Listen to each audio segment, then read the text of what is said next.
জিয়া পরিবারের অত্যন্ত আস্থাভাজন আমাদের নেতৃত্বের অত্যন্ত বিশ্বস্ত সৈনিক জনাব ব্রিগেডিয়ার হাকিমুল হান্নান সম্মানিত সভাপতি, আমাদের গাজীপুর বিএনপি সম্মানিত সভাপতি ফজলুল হক মিলন, আজকের অনুষ্ঠানের প্রধান অতিথি বাংলাদেশের জাতীয়তাবাদী দলের সংগ্রামী মহাসচিব,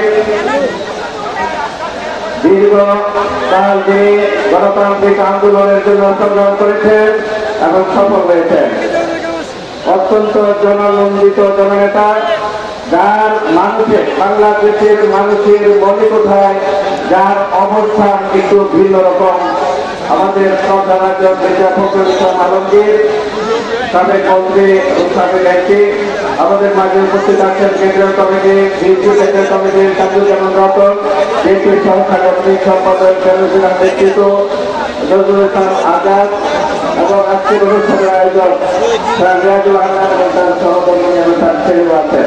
ক্ষমতা দখল করে রেখেছে। শুধু তাই নয়, এই ক্ষমতাকে ধরে রাখার জন্য তারা প্রশাসন, বিচার ব্যবস্থা, অর্থনৈতিক ব্যবস্থা সবকিছুকে তারা কুক্ষিগত করে দিয়েছে।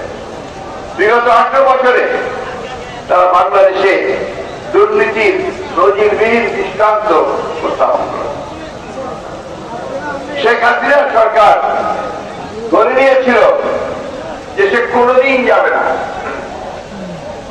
সে সারা জীবন থাকবে এবং এইভাবে মানুষের অত্যাচার করে, নির্যাতন করে, নিপীড়ন করে তাদের যে ক্ষমতাকে চূড়ান্ত করবে আর সম্পদের পাহাড় করে তুলবে দেশ এবং বিদেশে। আজকে খবরের কাগজ খুললেই দেখবেন যে আওয়ামী লীগের মন্ত্রীরা কে কত টাকা চুরি করেছে, কে কত টাকা বিদেশে পাঠিয়েছে, তার বিদেশি আপনারা দেখতে পারবেন না।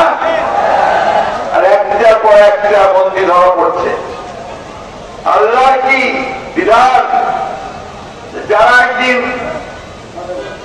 দেশের বেগম খালেদা জিয়াকে, এই দেশের আপসীন নেত্রী অবিশ্বাস্য নেত্রী খালেদা জিয়াকে যা মিথ্যা মামলা ছাড়া দিয়ে কারাগারে পাঠিয়েছিল, তাই আজকে এই দুর্নীতি বাগাড়ম্বর করে বড় গলায় করেছিল যে আমি শেখ মুজিবুর রহমানের মেয়ে, আমি পালাতে জানি না বলেছিল না। কিন্তু সেই শেখ হাসিনা সুনামি যখন আক্রমণ শুরু করেছে, আসতে শুরু করেছে, তখন অতি দ্রুত গণভবন থেকে বেরিয়ে হেলিকপ্টার নিয়ে পালিয়ে চলে গেল। তারপর সবাই দেখেছেন এই যে ফেসবুকে এবং বিভিন্ন জায়গায়, তাই না? আজকে দুঃখ হয়, কষ্ট হয় যে এর জন্য মানুষকে অনেক প্রাণ দিতে হবে। আমরা গত 17 বছরে আমাদের এই বিএনপি প্রায় 1000 লোককে গুম করে তোলা হয়েছে, হাজার হাজার লোককে গুলি করে হত্যা করা হয়েছে, 60 লক্ষ মানুষের মধ্যে মিথ্যা মামলা দেওয়া হয়েছে। কাপাসিয়াতে কয়টা মামলা? কাপাসিয়ায় আমরা জোরে বলেন 100টার বেশি ছাত্রের নেতারা কবে জেলে গেছে, জেলে গেছে না? রাত্রিবেলা বাড়ি থেকে ঘুমাতে পারত না, তাই না? আমাদের বিএনপি নেতারা ঘুমাতে পারত না। কাজী